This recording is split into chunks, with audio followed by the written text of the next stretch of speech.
Soyons clairs, personne au Moyen-Âge ne se levait en se disant « Tiens, si j'allais poignarder un noble à la gorge pour 12 pièces d'argent et l'honneur de me cacher dans un tonneau pendant 3 jours ?» Devenir assassin, ce n'était pas un plan de carrière. C'était plutôt l'arrêt de bus quand ta vie a complètement déraillé. La plupart des assassins médiévaux n'étaient pas des solitaires mystérieux formés dans des temples au sommet des montagnes. C'étaient des paysans désespérés, des soldats déshonorés, d'anciens voleurs avec une visée correcte ou des gens tellement hors des radars de la société qu'ils pouvaient tuer un homme sans même être remarqués dans le recensement. Si tu étais aisé, tu ne devenais pas assassin, tu en engageais un. Si tu avais un titre, des terres ou même une chèvre à ton nom, tu étais cadre. Mais si tu venais de t'échapper de la prison de Data, que tu avais la réputation de régler les problèmes et que tu pouvais te faufiler dans une taverne sans te faire remarquer, félicitations, quelqu'un allait bientôt faire glisser une bourse sur la table et murmurer un nom. Et ce nom n'était pas un nom sympa. On ne te demandait pas d'éliminer Bob, le cultivateur de navets tranquille, mais généralement un baron corrompu, un évêque avec trop d'or ou quelqu'un avec 12 gardes du corps et des douves. Le salaire était tentant, le boulot terrifiant. Mais au moment où quelqu'un y pensait, il n'avait plus rien à perdre. Pas de famille, pas d'avenir et certainement pas de mutuelle.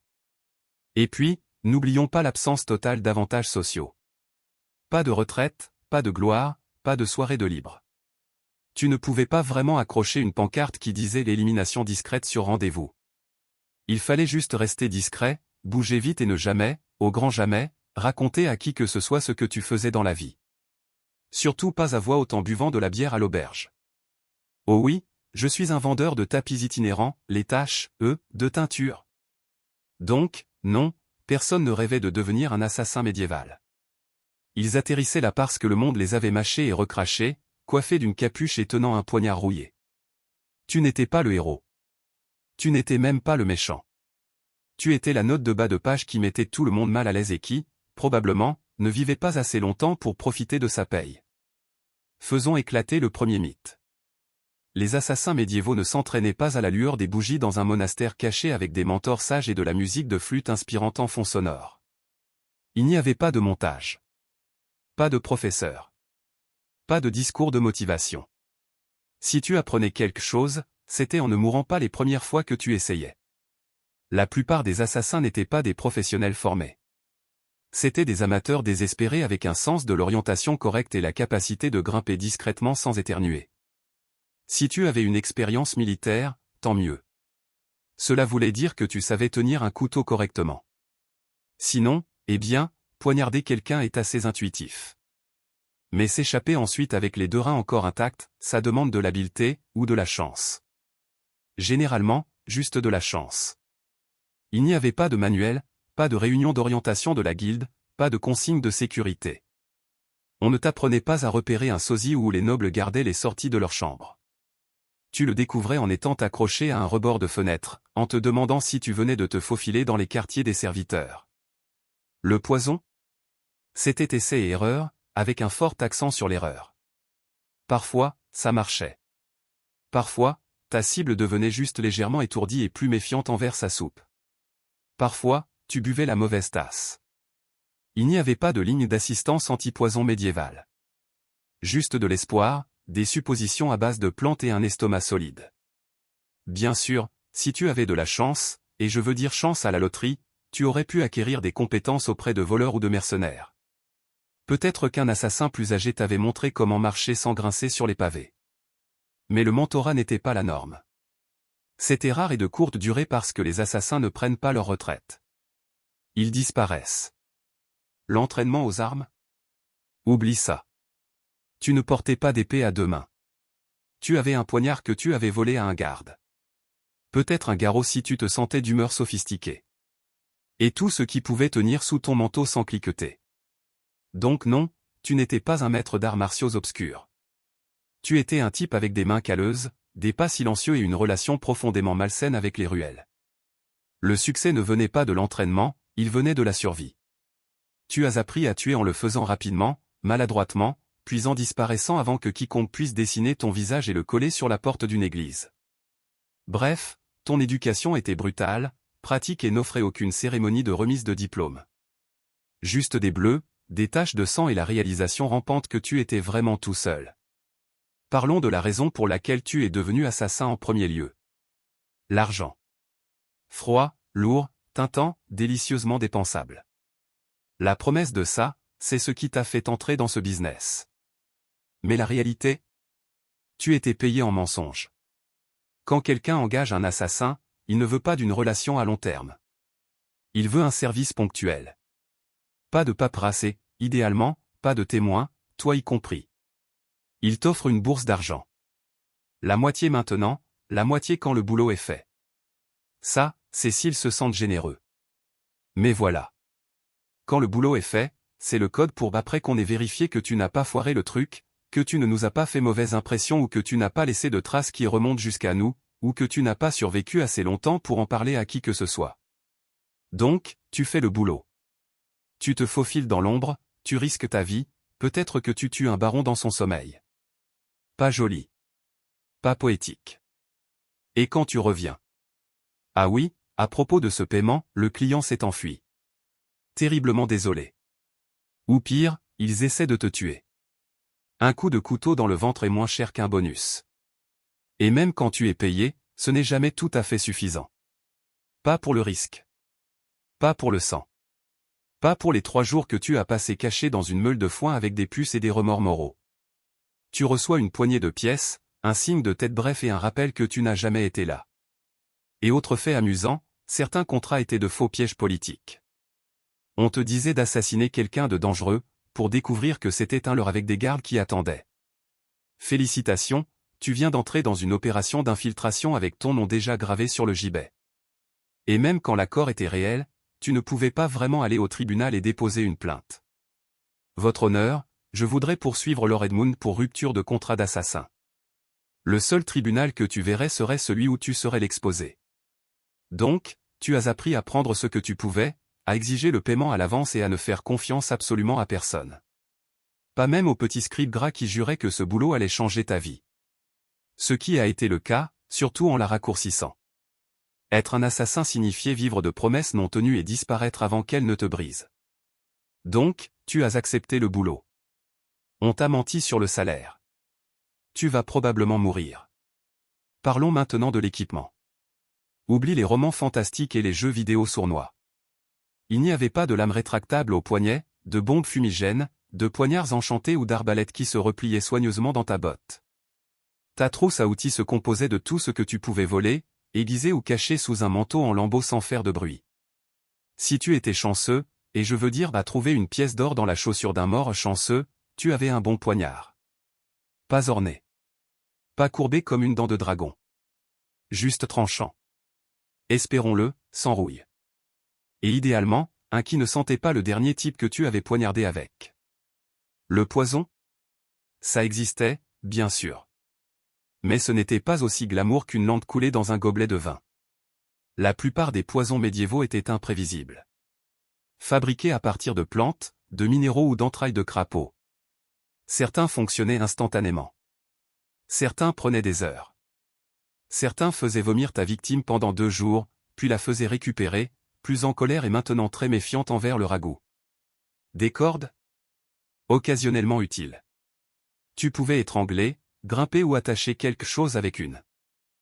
Mais tu ferais mieux de savoir comment l'utiliser rapidement parce que rien ne casse l'ambiance comme essayer de lutter avec quelqu'un en marmonnant « Attends, qu'elle ne passe en dessous, déjà ?» Les arcs? Efficaces, oui. Si tu en avais un, que tu savais comment tirer avec et que tu n'essayais pas de le faire passer en contrebande dans un palais déguisé en fleuriste. La plupart des assassinats se faisaient de près. Pas le temps pour un tir de précision élégant. Juste rapide, silencieux et, espérons-le, pas assez salissant pour glisser dedans. Et tu n'avais pas de secours. Si ta lame se pliait, se cassait ou tombait dans un puits, il était temps d'improviser. Une tuile d'ardoise? Peut-être un clou rouillé? Ça vaut le coup d'essayer. Une boucle de chaussure? Avec de l'intention? Les temps désespérés. Tu portais tes outils cachés dans les ourlets, les bottes ou à l'intérieur de pains évidés si nécessaire. Et tu les gardais près de toi. Pas pour la sécurité, mais parce que, dans ce métier, ton arme était ton meilleur ami, ton patron et ton seul plan de retraite. Il n'y avait pas de mise à niveau, pas de bricolage avec l'équipement entre les missions.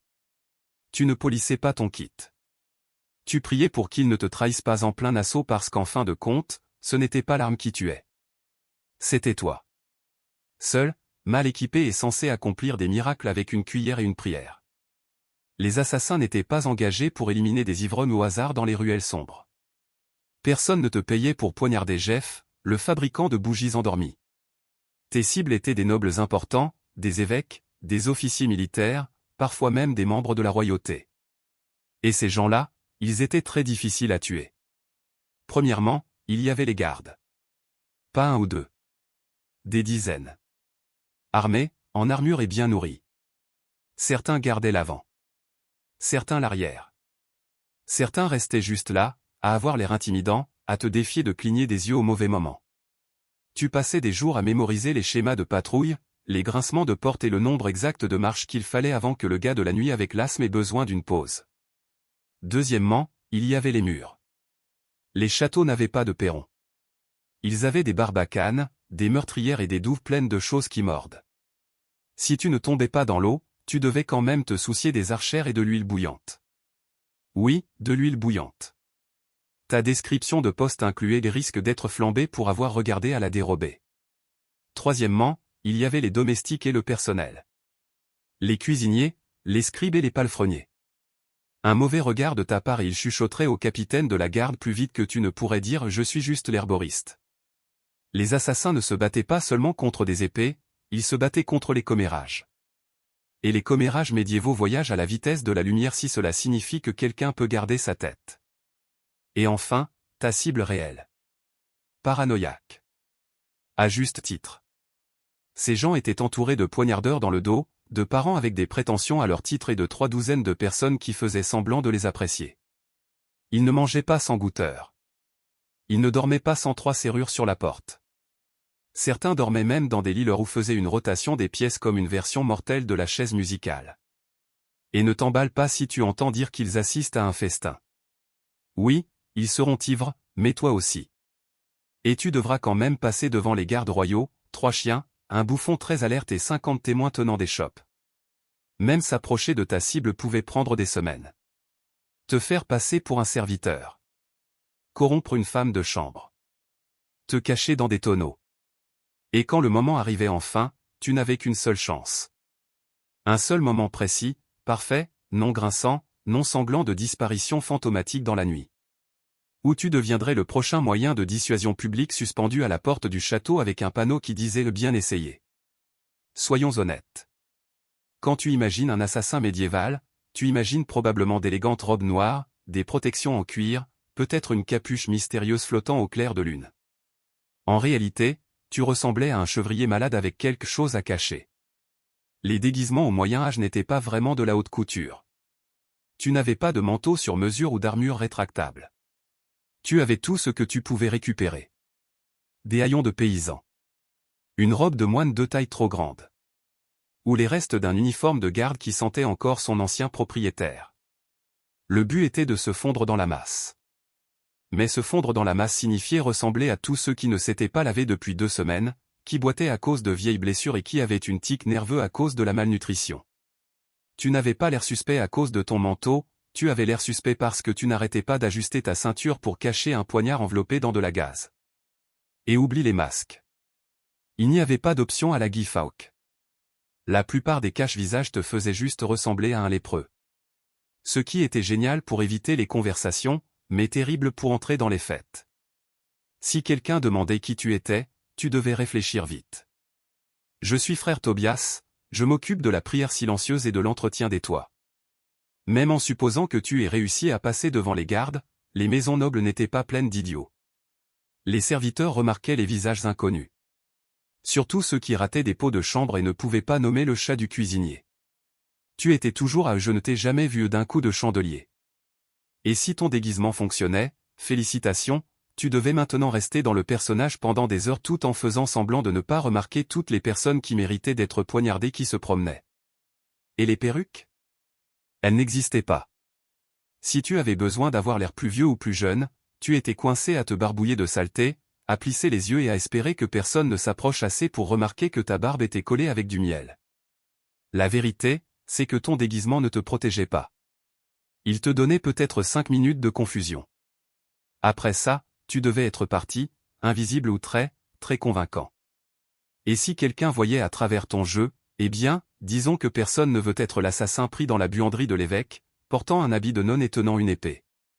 Surtout pas un jour de fête. Au Moyen Âge, si tu étais un assassin, tu n'avais pas d'équipe. Tu n'avais pas d'acolyte avec une arbalète, d'alchimiste intelligent dans un repère secret ou de responsable qui te donnait des rouleaux codés et des encouragements chaleureux. Tu avais toi, un poignard rouillé et des problèmes de confiance invalidants. Il n'y avait pas de guilde. Du moins pas celles sur lesquelles tu pouvais vraiment compter. Et s'il y avait des murmures d'une confrérie d'assassins, c'était surtout des discussions de taverne alimentées par l'hydromel et l'ennui. Tu étais plus susceptible de rencontrer un fantôme qu'un autre tueur professionnel qui voulait réseauter. Pourquoi cet isolement? Parce que, dans ton business, moins il y a de gens qui savent que tu existes, plus tu vis longtemps. Chaque contact était un risque. Chaque langue trop pendue, une potence potentielle. Même ton client pouvait ne pas connaître ton vrai nom.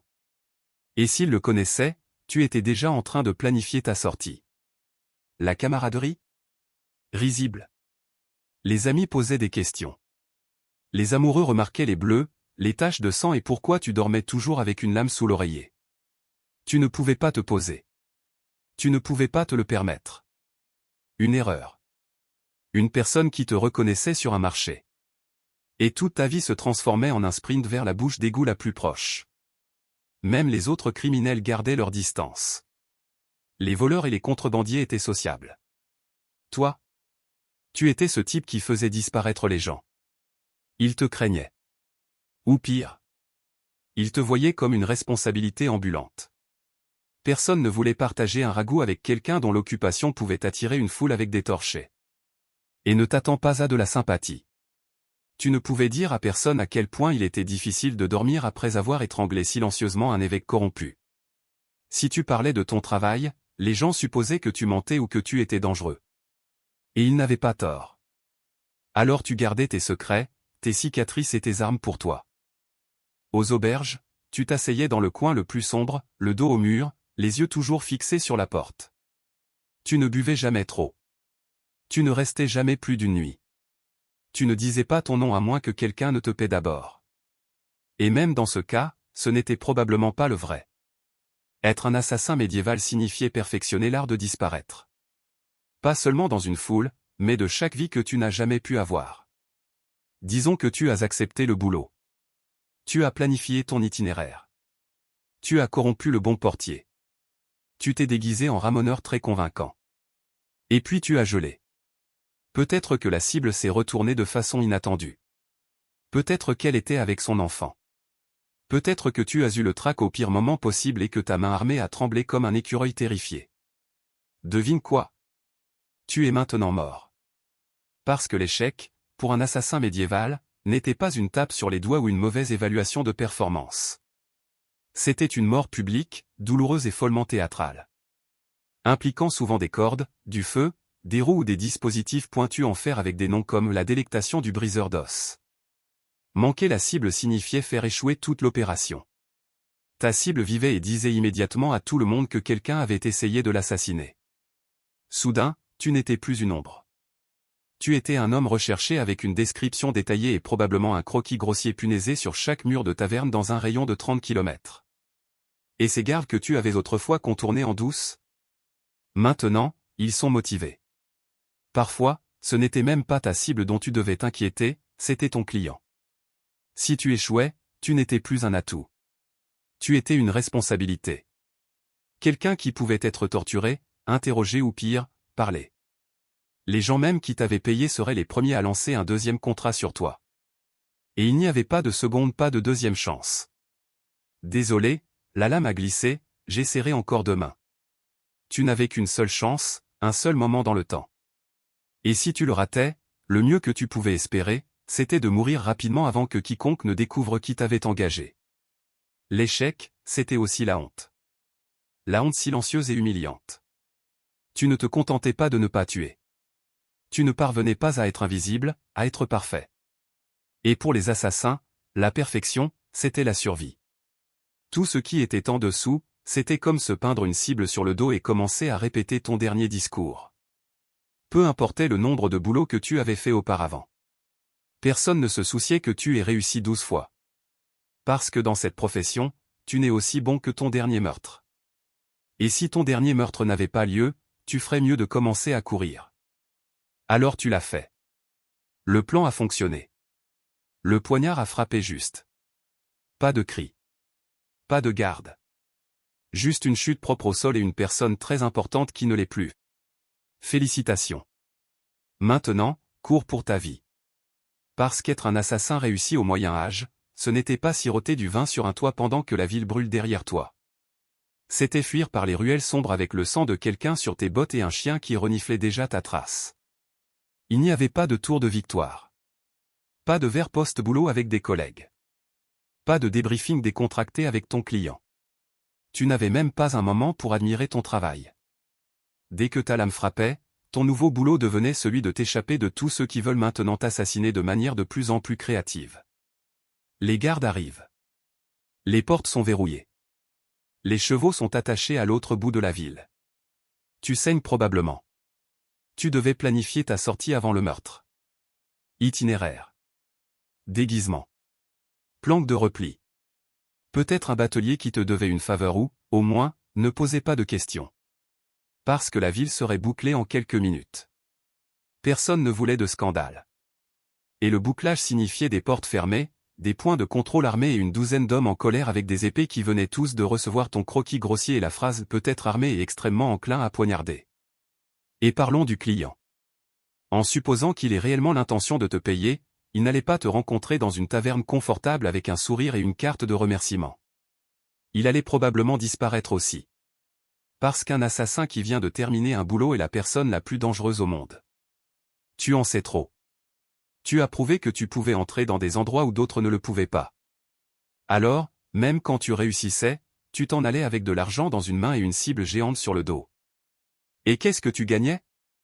Une semaine à dormir dans des granges, à corrompre des passeurs, à te raser la barbe dans le noir et à prétendre que ton nom était frère Lucien pendant que tu essayais de te fondre dans la masse des moines se dirigeant vers l'Est. Parce que le succès ne signifiait pas la survie. Il signifiait recommencer tout le jeu dans une nouvelle ville, sous un nouveau nom, avec encore plus de gens qui te cherchaient cette fois-ci. Donc, oui, tu as fait le meurtre. Maintenant, cours comme un dératé. Si être un assassin médiéval n'était pas déjà assez misérable, pauvre, traqué et dormant dans des endroits qui sentaient la chèvre, tu devais aussi faire face à la paranoïa merveilleusement créative des gens autour de toi. Parce qu'au Moyen Âge, les assassins n'étaient pas seulement craints, ils étaient considérés comme maudits. Pour le paysan moyen, tu n'étais pas juste un tueur avec une capuche. Tu étais une créature impie qui chuchotait à des démons et étalait des entrailles de grenouilles sur ta lame sous la pleine lune. Pourquoi d'autres serais-tu capable de te faufiler devant les gardes et de disparaître dans le noir? La logique n'était pas vraiment populaire à l'époque, mais la superstition, oh, ça, c'était partout. Certains croyaient que les assassins pouvaient changer de forme. D'autres affirmaient que tu étais invisible à moins d'être baigné dans de l'eau bénite. Un conte populaire suggérait que les assassins faisaient des pactes avec les esprits de la forêt et pouvaient respirer la mort à travers les murs. Imagine-toi en train de traverser un village et d'entendre une femme murmurer « Ne le regardez pas dans les yeux. Il pourrait jeter un sort au bébé. » Même tes outils étaient suspects. Porteur un poignard? Clairement, il avait été forgé dans une forge maudite. Utiliser du poison. Ce n'était pas de la chimie, c'était de la sorcellerie. Et tu le remuais probablement avec un orteil coupé sous une lune de sang. On pourrait penser que cette peur pourrait t'aider. Après tout, les gens t'évitaient, non? Mais la réalité était pire. Les foules superstitieuses n'hésitent pas. Elles ne posent pas de questions.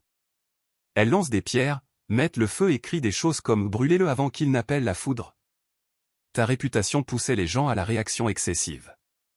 Dès que quelqu'un mourait de façon inattendue, maladie, accident, étouffement avec un os de poulet, quelqu'un chuchotait, peut-être que c'était un homme de l'ombre, peut-être que c'était lui. Tu pouvais être traqué juste pour avoir existé dans le même village qu'une mort suspecte. Cela signifiait que tu devais continuer à bouger. Ne jamais rester trop longtemps. Et soudain, un prêtre sonne une cloche pendant que 5 fermiers en colère tiennent des fourches comme s'ils attendaient ce moment depuis toute leur vie. Et que le ciel t'aide si tu étais pris avec quoi que ce soit d'un peu bizarre. Herbes séchées. Pièces étranges. Ou même un accent étranger. C'était tout ce qu'il fallait pour que quelqu'un crie au sorcier et allume une torche.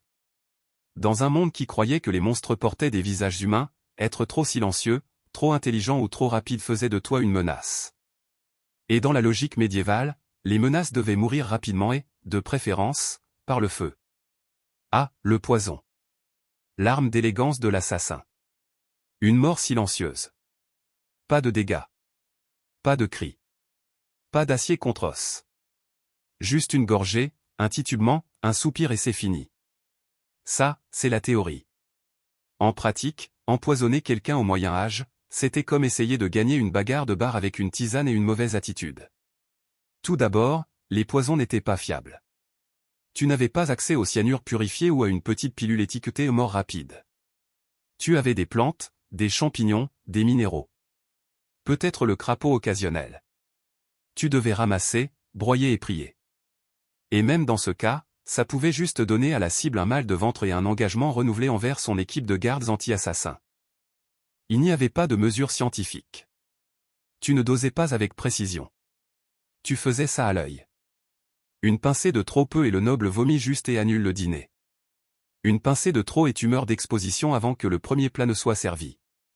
De plus, les cuisines médiévales étaient chaotiques. Tu ne pouvais pas simplement entrer et assaisonner la soupe avec de la belladone. Tu devais corrompre ou te faire passer pour un cuisinier. Te faufiler pendant que personne ne regardait. Ou, pire que tout, essayer d'empoisonner un repas qui passerait par 3 goûteurs et un chien. Oui, un chien. Et si ta victime était un noble, elle ne se contentait pas de manger de la nourriture, elle la traitait comme une opération militaire. Les repas étaient goûtés, bénis et reniflés par tout le monde, du majordome au bouffon. Au moment où la nourriture arrivait dans leur assiette, elle avait passé plus de sécurité qu'un mariage royal. Même en supposant que tu l'aies fait, que tu aies glissé le poison, qu'il n'ait pas été détecté et que la cible l'ait effectivement mangé, la suite était follement imprévisible. Certains poisons prenaient des heures. Certains prenaient des jours. Une minute, ta cible rit à une blague. La suivante, elle se tient l'estomac et exige de voir son astrologue. Et si elle survivait, devine qui elle blâmerait? Pas le cuisinier. Pas le goûteur. Toi. L'homme silencieux avec les connaissances en herboristerie et les yeux qui tiquent. Donc, l'empoisonnement n'était pas efficace. C'était risqué, lent et plein de variables. Aucune d'entre elles en ta faveur. Et si tu étais pris, tu n'avais pas une mort rapide. Tu étais interrogé avec des outils jusqu'à ce que tu confesses avoir empoisonné tout le monde, du duc au chien. On pourrait penser que si tu changeais le cours de l'histoire en supprimant un tyran, en sabotant une lignée royale ou en réduisant au silence une menace politique, quelqu'un se souviendrait de ton nom. Non. Tu étais un assassin. Cela signifiait que ton nom n'était jamais censé être retenu. Au mieux, tu étais une rumeur. Une silhouette à capuche. Un étranger aux yeux froids. Ou l'homme tranquille qui n'a jamais fini sa bière. Tu aurais pu réussir le coup le plus légendaire du siècle et quand même finir comme une mort mystérieuse dans les registres officiels. En fait, c'était le but. Ton client ne voulait pas d'une histoire, il voulait une dénégation plausible. Moins il y avait de gens qui savaient qui l'avait fait, plus il était en sécurité et moins il était susceptible de se retrouver empoisonné par son propre assassin. Alors, ton nom était enterré dès que le boulot était fait. Si tu en utilisais même un vrai. Tu ne signais pas ton travail. Tu ne te vantais pas. Tu ne gardais pas de trophée. Tu n'existais pas en dehors du moment du meurtre. Et si quelqu'un connaissait ton nom, c'était une fin lâche. Et dans ta profession, les fins lâches avaient une durée de vie très courte. Et oublie l'honneur. Il n'y avait pas de médaille pour le silence. Pas de monument en pierre pour l'homme qui a arrêté une guerre avec un seul poignard dans la nuit. Si un noble voulait une statue, il en commandait une pour lui-même. Toi, tu avais une boîte en bois. Une tombe anonyme. Ou, si les choses tournaient vraiment mal, une tête sur une pique étiquetée traître. Parfois, ton nom n'était connu que pour qu'il puisse être maudit. Tu devenais un avertissement chuchoté. Ne contrariez pas le roi. Rappelez-vous ce qui est arrivé à Lord Ulrich. Oui. Et l'homme qui l'a fait? Parti comme un fantôme. C'était ton héritage. Pas la gloire. Pas la peur. juste l'absence. Tu n'étais pas censé laisser de marque. Tu étais censé disparaître. Et si tu restais assez longtemps pour être connu, c'était une erreur fatale.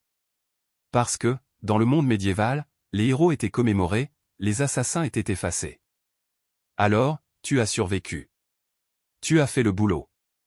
Tu as même réussi à être payé. Un miracle en soi.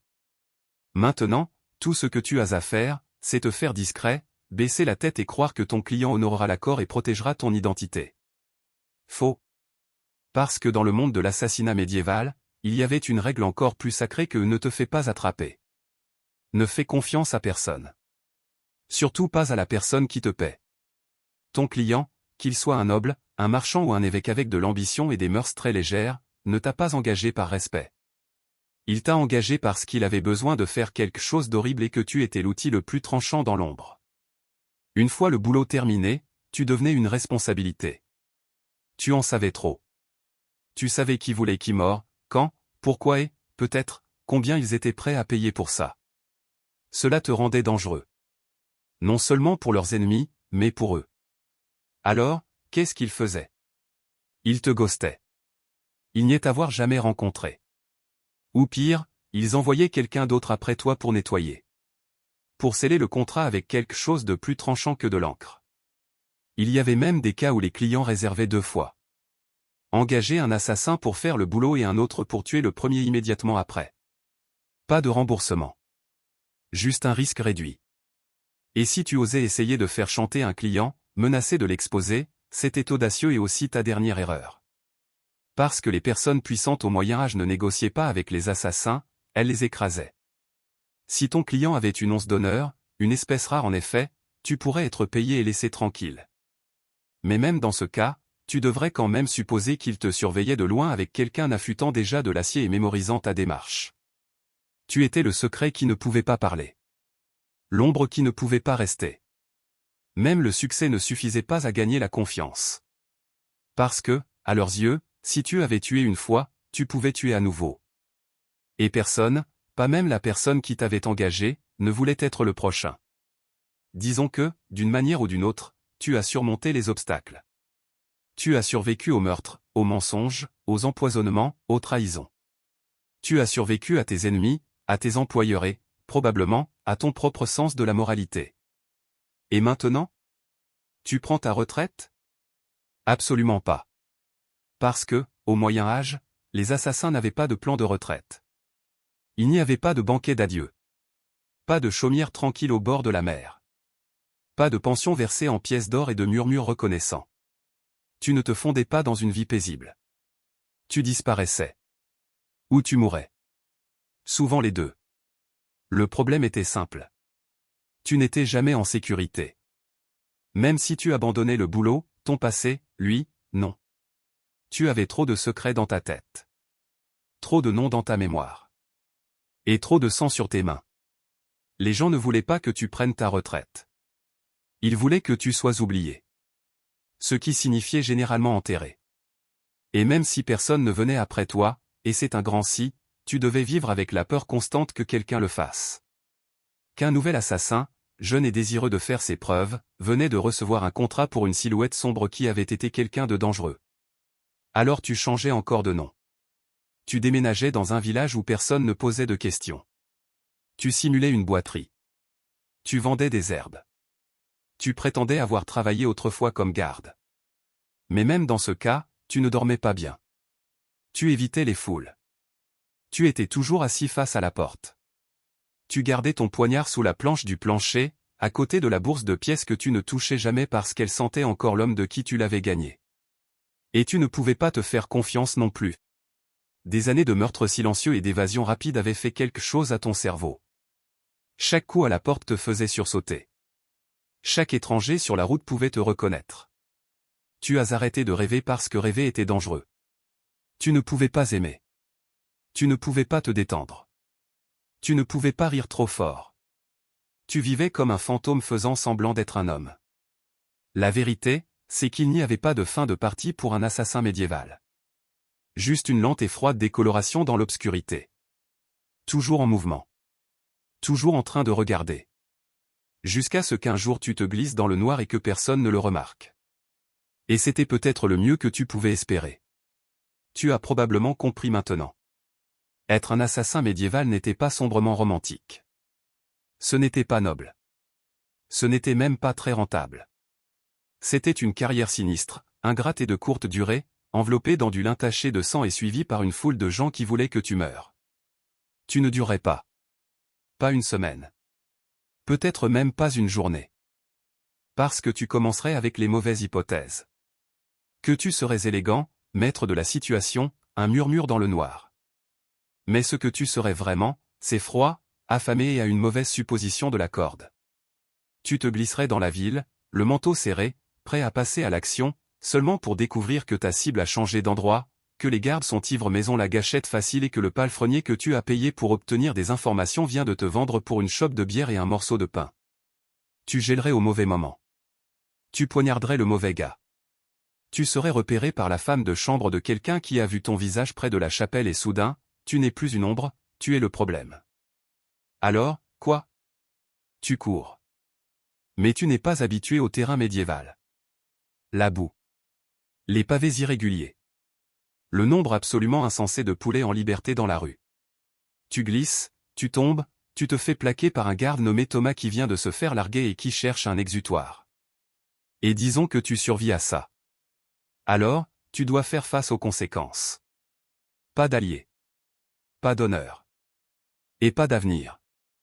Juste des murmures, des soupçons et la prise de conscience croissante que même si tu réussis, le mieux que tu peux espérer, c'est de mourir vieux et seul, caché derrière un faux nom dans un village qui croit encore aux faits. Alors, non, tu ne durerais pas. Et franchement, tu ne devrais pas essayer. Parce que la vie d'un assassin n'était pas cool. C'était une machine cruelle qui mâchait les gens et ne recrachait rien d'autre que des ombres. Elle offrait le pouvoir sans la paix et un but sans une place dans le monde. Tu n'as pas fait l'histoire, tu t'es effacé de celle-ci. Et la seule chose qui t'attendait à la fin était le silence. Un silence que personne ne remettait en question parce que personne ne se souvenait même que tu étais là en premier lieu.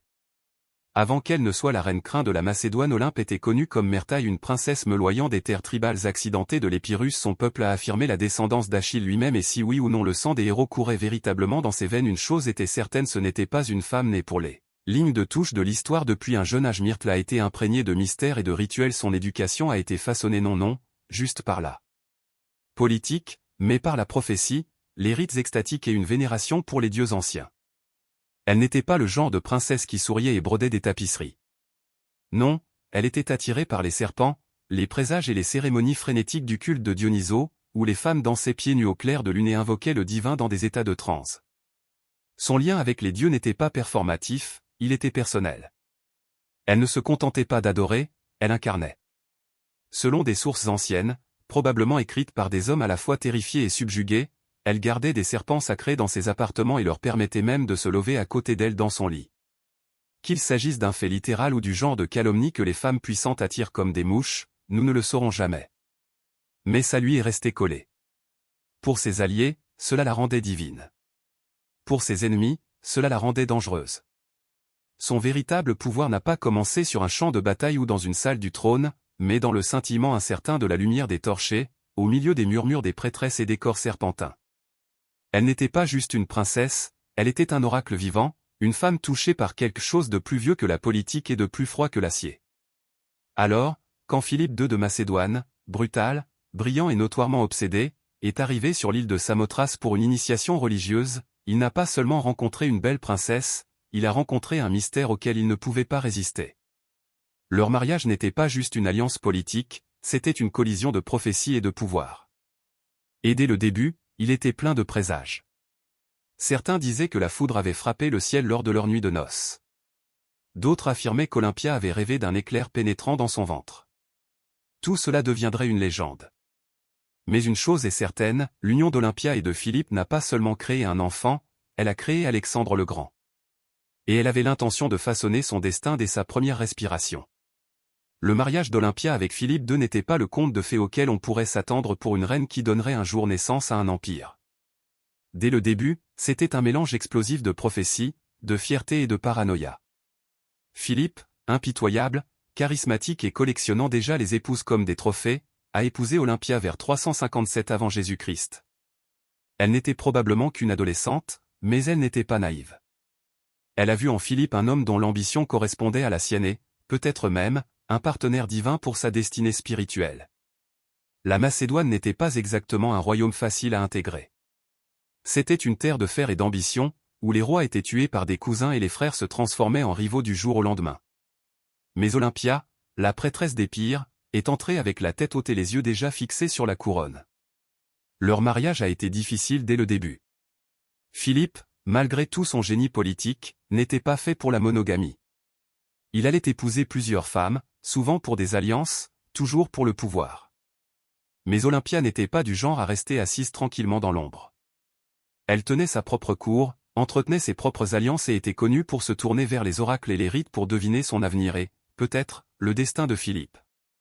Puis est venue la naissance d'Alexandre. Même cela était enveloppé d'un drame céleste. Les légendes disent qu'Olympia a rêvé qu'un éclair frappait son ventre et que des flammes dansaient autour de son enfant sans le brûler. Philippe aurait eu une vision de sceller le ventre de sa femme avec un lion. Oui, un lion littéral. Qu'ils aient cru ces visions ou les aient inventées, ils ont certainement agi comme si Alexandre était destiné à régner non seulement sur un royaume, mais sur le monde.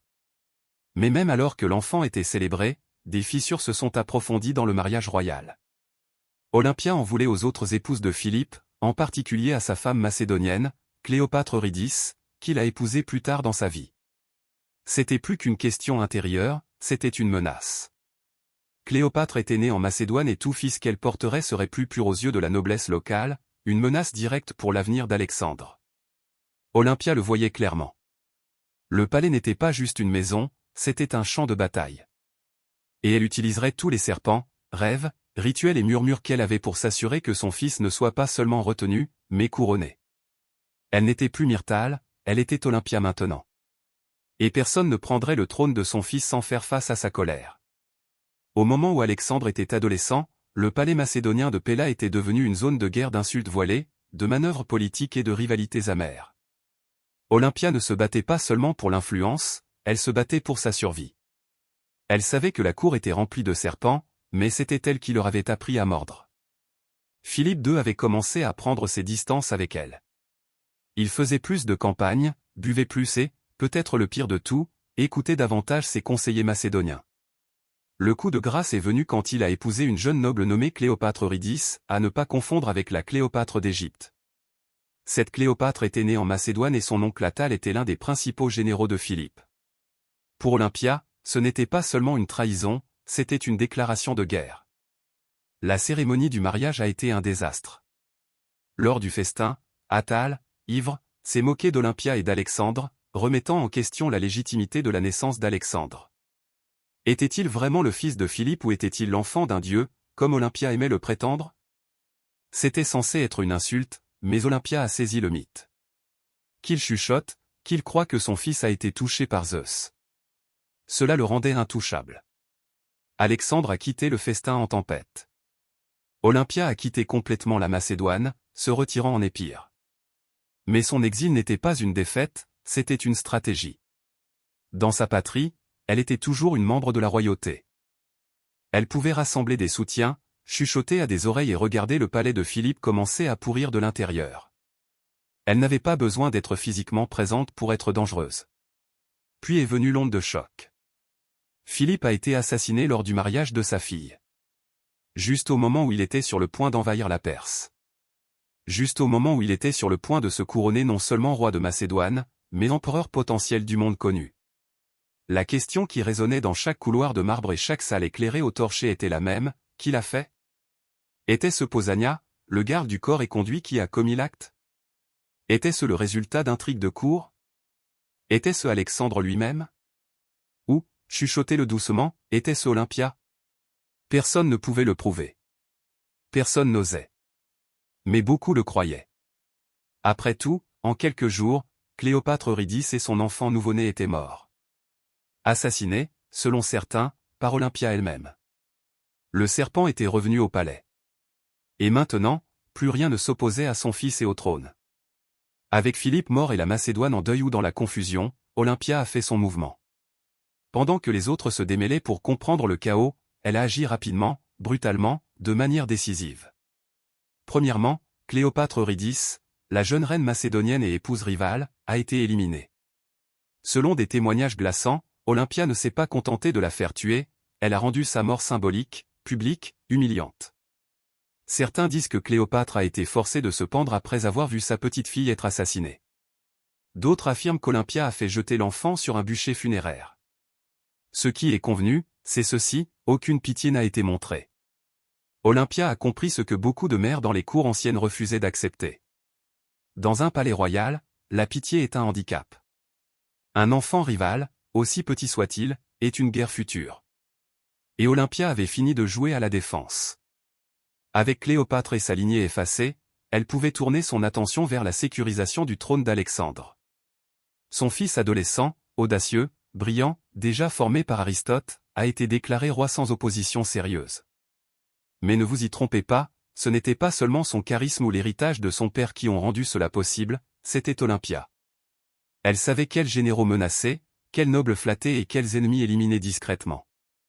Elle ne protégeait pas seulement l'ascension de son fils, elle l'orchestrait. Alexandre lui-même n'approuvait pas toujours. Il aurait désapprouvé la violence contre la famille de Cléopâtre. Mais il ne l'a pas arrêté non plus. Parce qu'au fond, il savait ce qu'Olympia avait toujours su, le pouvoir exige du sang. Et en Macédoine, les lignées étaient à la fois une bénédiction et une malédiction. Avec son fils maintenant roi, Olympia a commencé à se retirer légèrement de la vie publique. Mais ce n'était pas une retraite. Elle est simplement passée des frappes ouvertes à l'influence chuchotée. Alors qu'Alexandre se préparait à lancer sa conquête de la Perse, elle est restée derrière, non pas en tant que reine-mère passive, mais en tant que gardienne spirituelle de son destin. Elle lui a envoyé des reliques sacrées, a consulté des oracles et a effectué des rituels en son nom. Pour Olympia, la mission de son fils n'était pas seulement militaire, elle était divine. Alexandre n'allait pas à la guerre, il accomplissait une prophétie. Et tant qu'elle respirerait, aucun rival, macédonien, perse ou autre, ne ferait dérailler ce plan divin. Elle avait couronné son fils, elle avait nettoyé le palais, maintenant elle garderait son empire depuis les coulisses, les dents découvertes. Alors qu'Alexandre marchait vers l'est pour conquérir le monde connu, Olympia est restée derrière en Macédoine, une reine sans trône, mais pas sans pouvoir. Son titre officiel était reine-mère, mais ne vous y trompez pas, elle régnait en tout sauf en nom. Bien que la régence ait été techniquement confiée à Antipater, l'un des généraux de confiance d'Alexandre, Olympia a refusé d'être mise à l'écart. Elle écrivait constamment des lettres à son fils, le conseillant, le mettant en garde, parfois le réprimandant. Ce n'étaient pas les douces lettres d'une mère aimante, c'étaient des briefings politiques mêlés à des oracles et à du venin. Et Alexandre, à des milliers de kilomètres, lisait chaque mot. Elle lui rappelait qui étaient ses vrais ennemis, elle remettait en question la loyauté de ses compagnons, elle critiquait sa fascination pour les coutumes perses, son choix d'épouse et sa coquetterie à se faire appeler un dieu. Personne d'autre n'osait lui dire ces choses, mais Olympia n'a jamais eu peur de parler en tant que mère ou prêtresse de la volonté divine. De retour en Macédoine, Antipater était de plus en plus amère. Olympia le sapait à chaque tour. Elle utilisait son statut, son autorité religieuse et ses liens familiaux pour susciter une opposition contre lui. Elle avait de l'influence en Épire, en Thessalie et parmi l'aristocratie. Elle pouvait répandre des rumeurs comme un feu de forêt. Et avec Olympia, un murmure pouvait être plus mortel qu'une épée. Pendant ce temps, ses lettres à Alexandre devenaient plus urgentes. Elle le mettait en garde contre l'ambition d'Antipater, le décrivant comme un second Philippe prêt à trahir et à usurper. Qu'elle y croie vraiment ou qu'elle craigne simplement de perdre son emprise, elle n'arrêtait pas de pousser son fils à agir. Alexandre, cependant, hésitait. Il avait besoin d'Antipater pour maintenir l'ordre en Grèce pendant qu'il se battait en Asie. Et ainsi, le fossé entre la mère et le général s'est élargi. Olympia a regardé. Elle a attendu. Mais sous ses robes religieuses et son inquiétude maternelle, elle devenait impatiente. Elle n'avait pas enduré des années de guerre de palais pour être dirigée par un vieux soldat. Alors que l'empire d'Alexandre s'étendait de l'Égée à l'Inde, Olympia a vu des fissures se former. Il en prenait trop, faisait confiance à trop de conseillers étrangers et s'éloignait de la mère et des dieux qu'il avait faits. Elle croyait que ses victoires venaient de la faveur divine et d'elle. Et s'il l'oubliait, eh bien, Olympia savait comment rappeler au roi qui ils étaient vraiment. Même si ce roi était son propre fils. Lorsque la nouvelle de la mort d'Alexandre à Babylone a atteint la Macédoine en 323 avant Jésus-Christ, elle n'est pas arrivée comme une trompette, elle est arrivée comme un poignard. Pour Olympia, ce n'était pas seulement la perte d'un fils, c'était l'effondrement d'un monde qu'elle avait passé des décennies à construire. Son garçon, la tempête divine qu'elle avait prophétisée, soulevée, déchaînée, était parti. Et il n'avait laissé derrière lui ni heir clair, ni successeur unique, seulement le chaos. Le puissant empire qu'il avait taillé était déjà en train de se fracturer. Les généraux, ses soi-disant successeurs, étaient déjà en train de se le partager comme des chacals autour d'un cadavre. Antipater détenait toujours le pouvoir en Macédoine et en Grèce, et il n'avait aucune affection pour Olympia. Pire, sa fille Cléopâtre, la sœur d'Alexandre, était courtisée par des généraux rivaux pour le mariage. Chacun espérant utiliser sa lignée comme une revendication sur le trône. Olympia a vu ce qui se préparait. La guerre civile n'était pas une possibilité, elle était inévitable. Et une fois de plus, elle allait devoir agir. Mais elle n'avait plus Alexandre. Ce qu'elle avait à la place, c'était sa lignée. Son jeune fils, Alexandre IV, né de Roxane, la princesse bactrienne. Alexandre avait épousé Roxane toujours en Macédoine était vulnérable. Le garçon l'était encore plus. Olympia a reconnu que le nourrisson était maintenant la dernière pièce authentique de l'héritage de son fils. Et cela en faisait une cible. Mais cela en faisait aussi une arme. Elle s'est alliée à Roxane et au garçon, déterminée à les protéger et à utiliser le droit de naissance de l'enfant pour faire valoir sa propre revendication sur le champ de bataille politique. Mais le vent tournait. Les généraux qui s'étaient autrefois inclinés devant Alexandre n'avaient aucun intérêt à s'agenouiller devant sa veuve ou sa mère. Ils avaient maintenant des armées, des ambitions et des rancunes. Olympia n'a pas bronché. Elle avait affronté des serpents, des traîtres et des rois. Quelques seigneurs de guerre avec des couronnes et des lances volées ne lui feraient pas peur. Alors, elle a comploté. Elle a attendu. Elle a regardé Antipater mourir et être remplacé par son fils Cassandre, un homme avec de la glace dans les veines et aucune tolérance pour les jeux de la vieille reine. Ce n'était qu'une question de temps avant que ces deux forces ne se heurtent. La mère serpent d'Alexandre et l'usurpateur aux yeux froids qui voulait l'enterrer. Alexandre était parti, mais son ombre était toujours en mouvement. Et Olympia était toujours levée à l'intérieur, prête à frapper. Des années après la mort d'Alexandre, alors que son empire s'effondrait dans une guerre civile, Olympia a fait son geste le plus audacieux. Elle est retournée en Macédoine. Pas comme une mère en deuil, mais comme une force politique de fureur divine. La régence avait été fragmentée. Cassandre, le fils de son vieil ennemi Antipater, s'emparait du pouvoir. Et Roxane, avec le jeune Alexandre IV, était effectivement emprisonnée. Olympia a vu l'écriture sur le mur. Si elle n'agissait pas maintenant, son petit-fils disparaîtrait comme une ombre au crépuscule. Alors, elle a conclu un accord avec Polyperchon, un général vieillissant qui détenait encore une étincelle d'autorité légitime. Olympia reviendrait, non pas pour supplier, mais pour régner. Avec le soutien de Polyperchon, elle est entrée en Macédoine à la tête d'une armée. Et au moment où ses pieds ont touché le sol natal, tout a changé. Les villes ont ouvert leurs portes. Les soldats ont fait défection à ses côtés. Même certains de ses anciens ennemis ont hésité. Olympia, malgré son âge, était toujours un nom qui faisait trembler le sol. Puis est venue sa vengeance. Un par un, elle a traqué les loyalistes de Cassandre. Et quand elle a finalement attrapé Philippe III Aridée, le demi-frère handicapé mental d'Alexandre et roi fantoche, elle a ordonné son exécution. Selon certaines sources, sa femme Eurydice a été capturée et a eu la possibilité de se suicider. Quand elle a refusé, Olympia l'a fait étrangler. C'était de la brutalité voilée de protocole royal. Et Olympia, toujours théâtrale, a mis en scène la scène comme une déesse rendant justice. Son message était clair. Seule la lignée d'Alexandre avait le droit de régner. Tous les autres étaient des prétendants. Pendant un bref instant brûlant, Olympia a tenu le royaume dans son emprise. Elle avait restauré la dynastie. Elle avait vengé les trahisons. Elle avait rappelé à la Macédoine à quoi ressemblait le pouvoir royal lorsqu'il était exercé par une femme qui n'avait plus rien à perdre. Mais le pouvoir en Macédoine était comme le feu dans l'herbe sèche. Et Cassandre était toujours là, en train de calculer, d'attendre son heure. Il est revenu avec une vengeance. Son armée était plus nombreuse que la sienne. Ses ressources plus profondes. Sa cruauté plus froide. Ses alliés ont commencé à l'abandonner. Polyperchon a perdu de l'influence. Le vent a tourné. Olympia, maintenant isolée dans la forteresse de Pydna, à regarder ses ennemis se rapprocher. Elle avait allumé l'allumette, la Macédoine avait brûlé. Et maintenant, la fumée était épaisse et ses ennemis étaient aux portes. Olympia, autrefois la femme la plus crainte du monde antique, se retrouvait maintenant assiégée dans la forteresse côtière de Pydna, seule, coupée du monde, entourée par l'armée de Cassandre, venue finir ce que son père avait commencé. Mais Olympia ne suppliait pas. Elle n'a pas plaidé. Pendant près d'1 an, elle a enduré le siège comme une statue sculptée dans la colère divine. La nourriture s'est raréfiée, la maladie s'est insinuée, les alliés ont disparu. Pourtant, à l'intérieur des murs de la forteresse, elle a maintenu la même présence inébranlable qui avait autrefois fait trembler les rois. Jusqu'à la toute fin, elle s'est comportée non pas comme une prisonnière, mais comme la mère d'un dieu. Cassandre, toujours prudent, hésitait. Il savait que tuer Olympia était dangereux. Même maintenant, elle portait un mythe autour d'elle comme une armure.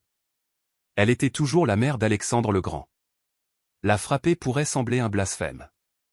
Alors, il lui a offert la sécurité. Qu'elle se rende, a-t-il dit, et sa vie serait épargnée. Olympia savait mieux. Elle avait vu trop de promesses royales réduites en cendres. Pourtant, la faim n'était plus seulement un inconfort, c'était la mort. Sa garnison a cédé, ses partisans se sont rendus. Et Olympia, inflexible jusqu'à la toute fin, a finalement été remise à ses ennemis. Cassandre ne l'a pas tué lui-même. Cela aurait été trop simple et trop miséricordieux. Au lieu de cela, il l'a remise aux familles de ceux qu'elle avait exécutés pendant son bref retour au pouvoir. Qu'il décide de son sort. Ils l'ont condamné à mort.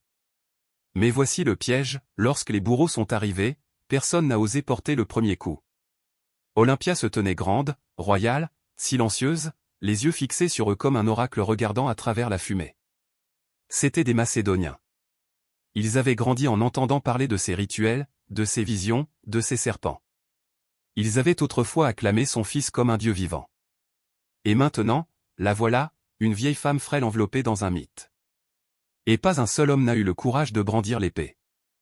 Alors Cassandre a envoyé d'autres personnes. Des étrangers. Des gens de l'extérieur. Des gens qui n'avaient aucun souvenir de son pouvoir, seulement des ordres à suivre. Et ainsi, Olympia a finalement été frappée. Non pas avec cérémonie, non pas avec dignité, mais avec silence. Sa mort a marqué la fin de la lignée d'Alexandre dans tout pouvoir significatif. Et avec elle, la dernière braise d'un empire fondé sur une ambition divine a été éteinte. Mais même dans la mort, Olympia a laissé derrière elle une ombre. Et l'histoire n'oublierait jamais la reine serpent. Olympia est morte non pas sur un trône, mais dans la poussière, désarmée, abandonnée et exécutée par les personnes même qu'elle avait autrefois gouvernées. Mais l'histoire est étrange. Elle ne favorise pas toujours ceux qui meurent dans des draps de soie. Parfois, elle se souvient de ceux qui sont tombés en sifflant. Et Olympia n'était pas faite pour une histoire tranquille. De son vivant, elle avait manié la maternité comme une épée et la prophétie comme un bouclier. Elle n'était pas seulement la mère d'Alexandre le Grand, elle était l'une des architectes de son ascension. Sans elle, il n'y aurait pas de mythe de l'enfant divin, pas de rituel chuchotant des éclairs et des lions, pas de purge impitoyable des rivaux qui a dégagé le chemin pour qu'un roi adolescent règne sur le monde connu. Olympia n'a pas seulement donné naissance à un empire, elle l'a défendu avec des griffes. Pourtant, même parmi les dynastes les plus impitoyables du monde antique, Olympia se distingue. Elle ne commandait pas les armées sur le terrain comme Cléopâtre, ni ne partait au combat comme Boadicée. Son champ de bataille était plus subtil et plus froid. C'était un monde de coupes empoisonnées, de mariages politiques, de prêtresses et d'oracles. Elle comprenait le pouvoir de la peur et, plus important encore, elle comprenait le pouvoir de la croyance. Elle a fait croire aux gens que son fils était divin. Et elle y a peut-être cru elle-même. Ses ennemis l'ont qualifiée d'assassine, de sorcière, de manipulatrice. Et ils n'avaient pas tort. Olympia était tout cela et plus encore. Elle était le produit d'un monde brutal qui respectait la ruse bien plus que la gentillesse. Et elle a appris très tôt que la miséricorde était un luxe que les reines ne pouvaient pas se permettre. Dans les siècles qui ont suivi, elle a été à la fois vilipendée et mythologisée. Certains l'ont appelée une méchante, d'autres une visionnaire. Mais aucun historien, ancien ou moderne, ne pourrait la qualifier d'insignifiante. Elle a hanté l'héritage d'Alexandre comme un fantôme, toujours en arrière-plan, toujours juste derrière le rideau. Et c'est peut-être exactement laquelle appartenait. Non pas en tant que mère tragique ou note de bas de page dans l'histoire d'un roi, mais en tant qu'histoire en soi. La femme qui s'enveloppait de prophéties, dormait à côté de serpents et a survécu aux dieux. Les os d'Olympia se sont transformés en poussière il y a longtemps. Mais sa légende perdure dans chaque conte de reines impitoyables, dans chaque murmure de destin né du sang, dans chaque empire construit sur un mythe. Elle est toujours là. Lovée dans le noir. Sur l'île de Crète, blanchie par le soleil, à quelques kilomètres au sud de la ville moderne d'Héraclion, se trouve une ruine qui ressemble plus à un rêve qu'à un lieu réel. Des couloirs en pierre serpentent dans toutes les directions. Les pièces se tordent et se replient sur elles-mêmes. Des escaliers ne mènent nulle part. Il est facile de perdre son sens de l'orientation, même aujourd'hui. Cet endroit est Knossos. Le cœur de la civilisation minoenne. Et l'inspiration supposée pour l'un des mythes les plus durables de l'histoire humaine, le labyrinthe du Minotaure. Mais avant qu'il n'y ait une légende, il y avait un palais. Un palais pas comme les autres. Construit vers 1900 avant Jésus-Christ et agrandi au cours des siècles, Knossos n'était pas seulement une résidence royale, c'était une ville entière sous un même toit. Couvrant près de 15 000 mètres carrés, il comportait plus de 1000 pièces, des puits de lumière, des magasins de stockage, des sanctuaires, des ateliers et ce qui pourrait avoir été les premières toilettes à chasse d'eau de l'histoire.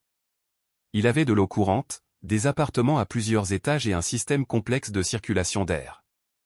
Ce n'était pas une forteresse primitive, c'était un chef-d'œuvre architectural. Pour les archéologues modernes, Knossos ressemble à un chaos organisé. Pour les anciens visiteurs, il devait ressembler à de la magie.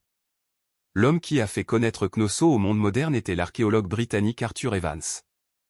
Au début des années 1900, Evans a fouillé le site et s'est rapidement convaincu qu'il s'agissait de l'origine du mythe grec du labyrinthe. La disposition était désorientante. L'architecture profondément symbolique. Et partout où il se tournait, il trouvait des motifs de taureaux, peints sur les murs, sculptés dans la pierre ou sculptés dans de minuscules amulettes en or. Le taureau, après tout, était sacré pour les Minoens. Evans est même allé jusqu'à nommer la civilisation d'après le roi mythique Mino. Que Mino ait été réel ou non, sa légende est devenue inséparable des ruines. Mais voici le problème, personne n'a trouvé un labyrinthe littéral. Pas de labyrinthe souterrain. Pas de cellules de prison. Pas de monstre mi-homme, mi-taureau. Ce que nous avons à la place, c'est quelque chose de beaucoup plus mystérieux. Une ville conçue en boucle, en ailes et en couches, délibérément difficile à naviguer. Et plus on s'enfonce, plus les frontières entre l'histoire et la mythologie s'estompent. La question demeure donc, le Minotaure est-il né de ces murs? Ou le palais lui-même était-il le monstre? Knossos ne cède peut-être pas facilement ses réponses. Mais il est très doué pour nous faire poser les bonnes questions. Le mythe est aussi célèbre que la ruine. Un monstre mi-homme, mi-taureau piégé dans un labyrinthe si complexe que personne n'y entrant ne trouve jamais la sortie. Seul Thésée, le héros athénien, réussit à tuer la bête et à s'échapper grâce à une pelote de filet à la ruse de la princesse Ariane. Mais d'où vient cette histoire? Et pourquoi un labyrinthe? Les premières versions du mythe parlent du roi Minos, le puissant souverain de Crète, qui exigeait un tribut d'Athènes sous la forme de 7 garçons et 7 filles chaque année. Ces malheureux étaient offerts en pâture au Minotaure, une créature née d'une punition divine et de la honte. Le Minotaure, enfermé dans un labyrinthe souterrain, symbolisait le côté obscur du pouvoir, quelque chose de sauvage caché derrière la grandeur.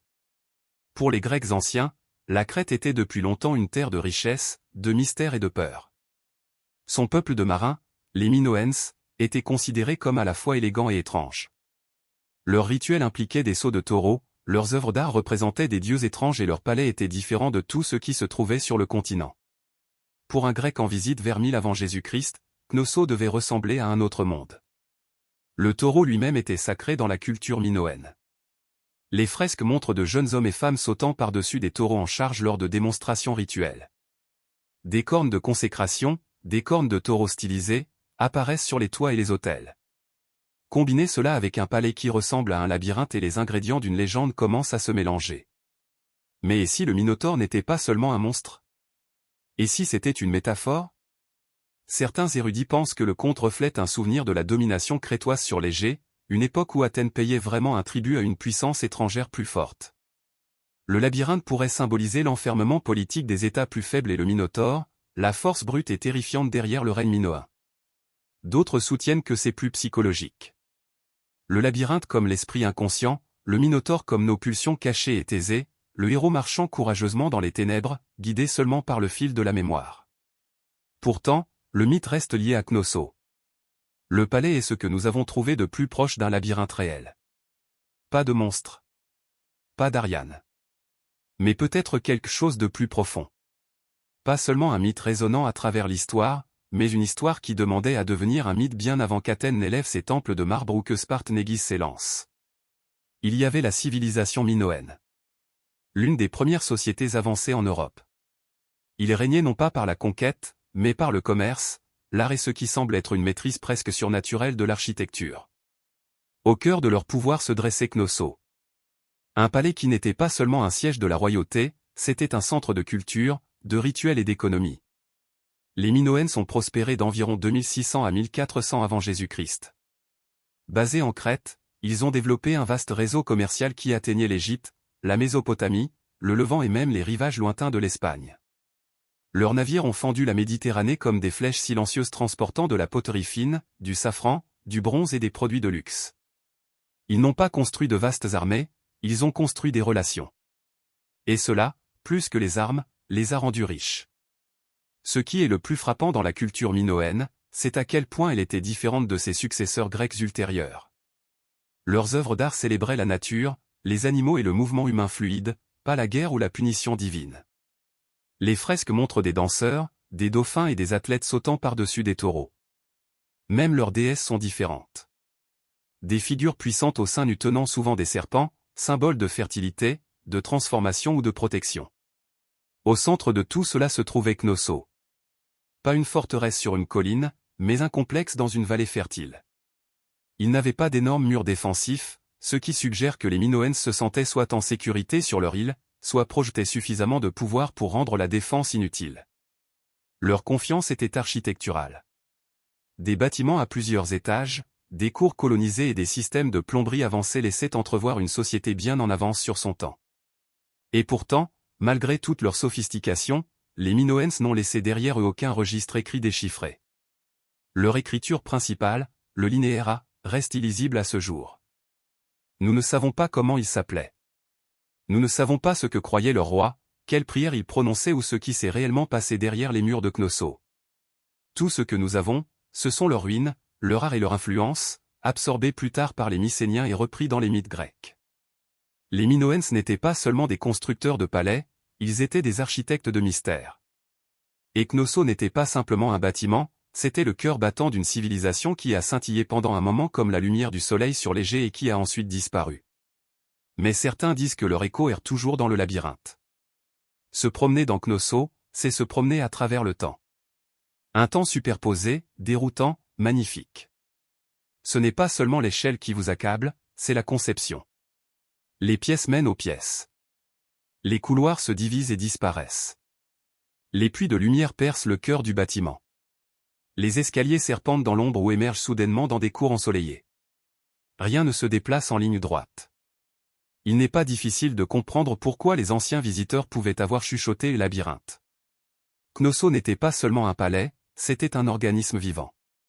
Couvrant une superficie estimée à 15 000 mètres carrés, le complexe contenait plus de 1000 pièces, certaines minuscules, certaines grandioses. Ce n'étaient pas des pièces placées au hasard, c'étaient des ateliers, des espaces de stockage, des sanctuaires, des appartements et des salles du trône construits à cet effet, tous disposés autour d'une grande cour centrale qui aurait pu accueillir des cérémonies publiques ou des rituels de saut de taureau. Le palais a été construit sur plusieurs niveaux, jusqu'à 4 ou 5 étages par endroit, en utilisant les pentes naturelles et les terrasses artificielles. Pour s'y déplacer sans se perdre, il faudrait de la mémoire, de l'instinct ou un fil comme Thésée. Et pourtant, ce chaos apparent cache une intelligence remarquable. Les Minoennes maîtrisaient la ventilation passive, refroidissant les pièces grâce à des puits d'air et des cages d'escalier ouvertes. Ils canalisaient l'eau de pluie à travers des tuyaux en argile et avaient des toilettes à chasse d'eau bien avant que Rome ne les mette à la mode. L'un des endroits les plus emblématiques est la salle du trône, du nom du fauteuil en albâtre encastré dans le mur. Bordée de bancs, elle est ornée de fresques de griffons, des gardiens mythiques. Était-ce le siège d'un roi prêtre, la chambre d'une déesse, une cour sacrée? Personne ne le sait avec certitude. Et les murs, ils parlent en couleurs. des fresques éclatantes montrent des dauphins nageant au-dessus des baignoires, des femmes en jupe à volants élégantes avec des seins nus, des jeunes hommes sautant au-dessus de taureaux en plein vol. L'art n'était pas seulement une décoration, c'était une identité. Fluide. Naturelle. Profondément liée à la terre et à la mer. Pourtant, plus on s'enfonce, plus Knossos commence à désorienter. Certaines parties semblent intentionnellement complexes, comme si elles avaient été conçues pour semer la confusion. C'est peut-être là que réside la racine de la légende du labyrinthe. Pas une prison pour les monstres, mais un palais qui se sentait vivant. Un bâtiment qui invitait à l'admiration, au rituel et juste une touche de peur. Pas de porte verrouillée, pas de bête mythique, juste un endroit construit pour vous faire remettre en question où vous étiez et ce qui vous attendait au prochain coin de rue. Knossos n'était pas seulement un centre administratif ou une résidence royale, c'était un lieu de culte.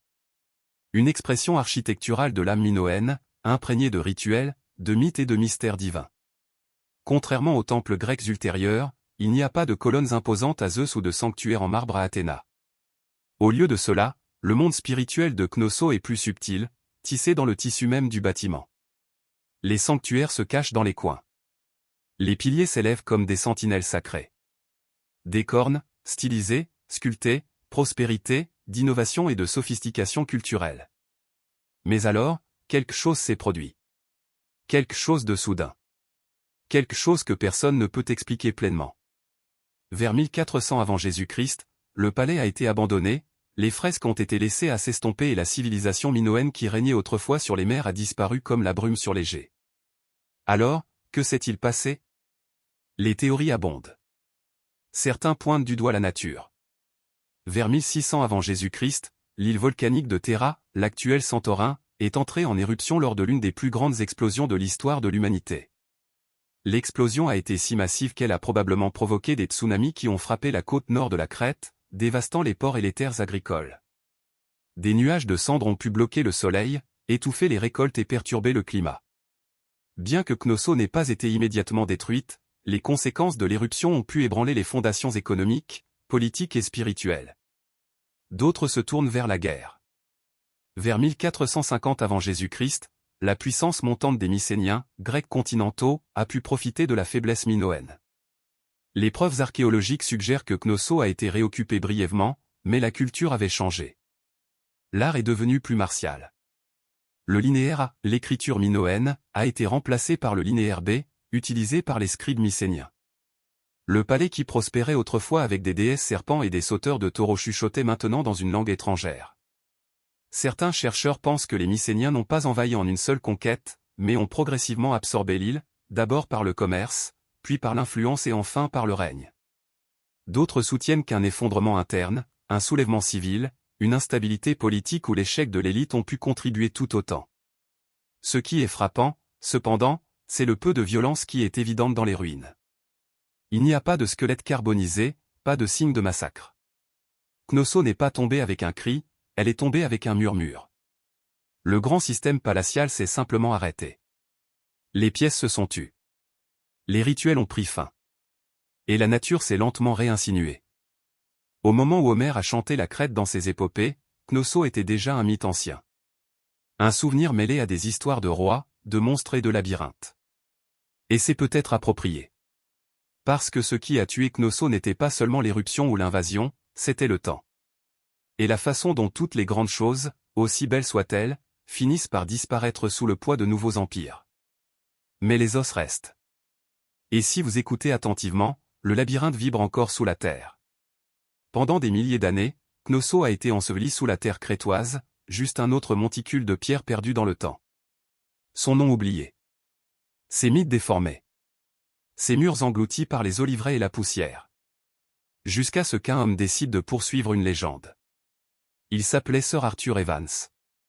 Et il n'a pas seulement redécouvert Knossos, il l'a réimaginé. En 1900, Evans, un archéologue britannique avec un don pour le théâtre et un amour profond pour les mythes homériques, a acheté la terre qui recouvrait les anciennes ruines. Les agriculteurs locaux trouvaient d'étranges sceaux et artefacts, des indices que quelque chose d'énorme se trouvait sous leurs pieds. Evans a creusé. Ce qu'il a trouvé allait changer l'histoire de l'Égée pour toujours. Il a découvert un palais si vaste, si complexe et si avancé qu'il était convaincu qu'il s'agissait de la demeure mythique du roi Minos. Les fresques, les cornes, l'étrangeté architecturale du site, tout cela pointait, dans son esprit, vers une seule chose, le labyrinthe. Evans n'était pas seulement un archéologue, c'était un conteur. Et parfois un conteur controversé. Il a nommé les personnes qui ont construit Knossos les Minoens, d'après Mino. Il a interprété des symboles, reconstitué des fresques et restauré des parties du palais en utilisant du béton armé, une décision qui a suscité à la fois des éloges et des critiques. Certains l'appellent visionnaire, d'autres l'appellent vandalisme. Parce que ce que vous voyez aujourd'hui à Knossos est en partie une ruine ancienne et en partie l'imagination édouardienne. Pourtant, Evans a fait ce que personne d'autre n'avait osé faire. Il a ramené Knossos à la vie. Il a donné à l'Europe un aperçu d'un monde de l'âge du bronze bien plus ancien que la Grèce classique. Une civilisation d'art, de mystère et d'élégance maritime. Il a également mis au jour l'écriture linéaire à encore non déchiffrée, ouvrant de nouvelles questions sur la langue, l'alphabétisation et les limites de notre compréhension historique. Mais Evans a fait plus que fouiller des pierres, il a ressuscité un mythe. Et a forcé les historiens à tenir compte du fait que derrière la légende du labyrinthe se cachait quelque chose de réel, quelque chose de complexe, quelque chose de très humain. Un palais qui ressemblait à un labyrinthe. Une civilisation qui s'est glissée dans l'ombre. Et un homme qui a soulevé la terre seulement pour découvrir une histoire bien plus étrange et plus belle qu'il ne l'avait imaginée. Knossos avait dormi pendant 3000 ans. Evans a sonné la cloche qui l'a réveillé. Promenez-vous dans Knossos et vous ne vous promenez pas seulement dans l'architecture, vous vous promenez dans un langage de symboles. Des fresques. Des sculptures. Des motifs. Ils sont partout. Mais les Minoens ne nous ont pas laissé de pierre de Rosette. Leur écriture principale, le linéaire A, reste indéchiffré. Alors, au lieu de lire leurs pensées, nous devons les voir peintes sur du plâtre, sculptées dans les murs et cachées dans les motifs. Que essayait-il exactement de dire? L'art de Knossos ne ressemble à rien dans le monde antique. Il n'y a pas d'obsession de la guerre, pas de rangée de rois ou de héros endurcis au combat. Au lieu de cela, nous trouvons la nature, des dauphins bondissants, des lys en fleurs, des oiseaux en vol et des taureaux sacrés. Les humains sont vivants, élégants et souvent en train de danser ou d'exécuter des rituels. Même dans les scènes qui suggèrent un danger, il y a du rythme et de la beauté. Les Minoens ne faisaient pas la chronique des conquêtes, ils célébraient les cycles de la vie et, peut-être, l'ordre cosmique. Le symbole le plus emblématique, cependant, est la double hache, ou l'abri, que l'on trouve partout à Knossos. Dans les sanctuaires. Sur les fresques. Même gravée dans les pierres. On pense que la double hache est un symbole religieux, peut-être lié à la divinité féminine ou au cycle céleste. Certains suggèrent que le mot même labyrinthe pourrait dériver de l'abri, faisant du labyrinthe non pas un labyrinthe du tout, mais une maison de la double hache. Un espace sacré, pas un piège. Ensuite, il y a les cornes de consécration, des cornes de taureau stylisées placées en haut des murs et des autels. Cela peut avoir été des marqueurs religieux séparant l'espace sacré du profane. Combiné avec les représentations fréquentes de taureaux et les rituels de saut de taureau, il est clair que l'animal avait une signification spirituelle profonde. Qu'il représente la nature, la fertilité, le chaos ou une présence divine, personne ne s'accorde, mais le taureau est partout. Même la disposition de Knossos peut avoir une signification symbolique. Certains archéologues pensent qu'il a été construit non seulement pour sa fonction, mais pour refléter les schémas célestes ou saisonniers. Ces couloirs sinueux et ces pièces imbriquées pourraient représenter un voyage à travers la vie, à travers la mort, à travers le monde souterrain. Un labyrinthe spirituel, pas une prison physique. Mais sans écriture déchiffrée, chaque théorie marche sur une ligne mince entre la perspicacité et l'imagination. Les Minoens parlaient en symboles, pas en histoire. Et donc, nous sommes laissés à interpréter ce que dit Knossos.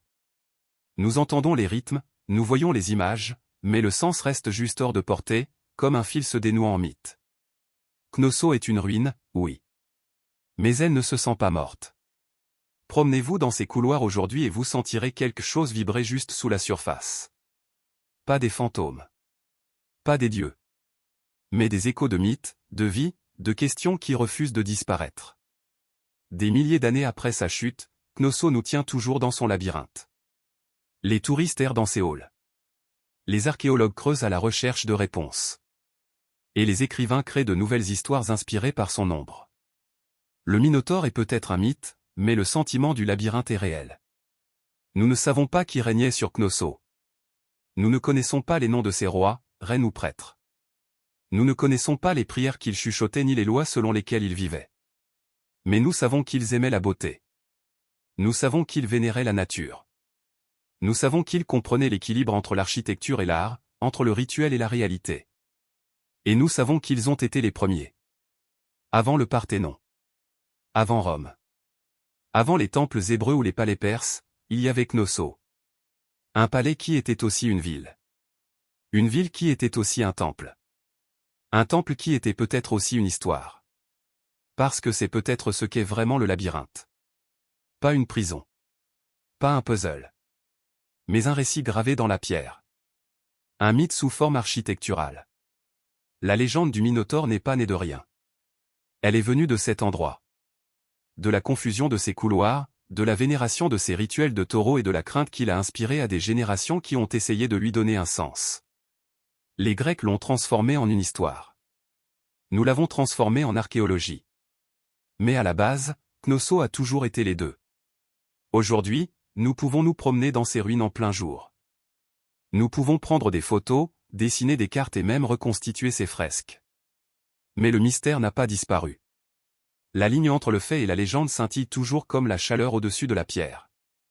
C'est peut-être pour ça que Knossos perdure. Parce qu'elle ne nous donne pas toutes les réponses. Elle nous rappelle que parfois l'histoire n'est pas censée être résolue, elle est censée être ressentie. Et Knossos, ancienne, embrouillée, à moitié oubliée, n'est pas seulement un lieu sur une carte, c'est une question. Une question qui nous mène de plus en plus profondément à chaque pas. Et comme Thésée, nous suivons tous encore le fil. Les ingénieurs antiques savaient exactement ce qu'ils faisaient. Les premiers béliers étaient des équipes de soldats qui soulevaient simplement un tronc d'arbre et le fracassaient contre les défenses ennemies comme des bûcherons frénétiques. Mais avec le temps, le bélier a évolué. Les ingénieurs ont réalisé que le fait de monter le bélier à l'intérieur d'un cadre à roues, souvent avec un toit pour protéger l'équipe des flèches et de l'huile bouillante, le transformait d'un outil en une arme de terreur. Les Assyriens, maîtres de la guerre de siège, ont transformé les béliers en armes psychologiques. Leur tour de siège combinait des béliers avec des plateformes d'archers, ce qui signifiait que les portes d'une ville étaient détruites pendant que les défenseurs étaient sous un feu constant. Des bas-reliefs de Ninive montrent des béliers avec des pointes de fer pointues roulant vers les portes des villes rebelles comme des dieux de la destruction se déplaçant lentement. Et ce n'était pas seulement la porte d'entrée qu'ils fracassaient. Les béliers étaient souvent utilisés pour percer les points faibles des murs, abattre les tours de guet ou effondrer complètement les barbacanes. Leur présence signifiait une chose, se rendre ou regarder vos défenses s'effondrer comme du pain rassis. Les Grecs les ont raffinés. Les Romains les ont perfectionnés. Les ingénieurs romains ont construit des béliers massifs appelés arii, béliers en latin, suspendus avec des chaînes ou des cordes à l'intérieur d'énormes abris de siège. Certains étaient si grands qu'il fallait des dizaines d'hommes pour les faire fonctionner. Et on disait que le rythme de leurs poutres oscillantes sonnait comme le tonnerre roulant à travers la pierre. Et pourtant, malgré toute leur force brute, les béliers nécessitaient un sérieux travail d'équipe. Les opérateurs devaient maintenir le bélier en train d'osciller en synchronisation tout en le défendant contre les projectiles incendiaires, les pierres et toutes sortes de substances immondes lancées d'en haut. Un bélier bloqué était un bélier mort. Pourtant, lorsqu'un bélier se mettait en marche, vraiment en marche, il était imparable. Du muscle de bois contre de la maçonnerie humaine. C'était de la physique antique militarisée. Et ce n'était que le début de la façon dont les ingénieurs allaient faire pleurer les murs. Si le bélier était le brute, la catapulte était le tacticien. Là où les béliers fracassaient de près, les catapultes attaquaient de loin, lançant non seulement des pierres, mais aussi une terreur psychologique. Elles ont été les premières véritables pièces d'artillerie de l'histoire militaire.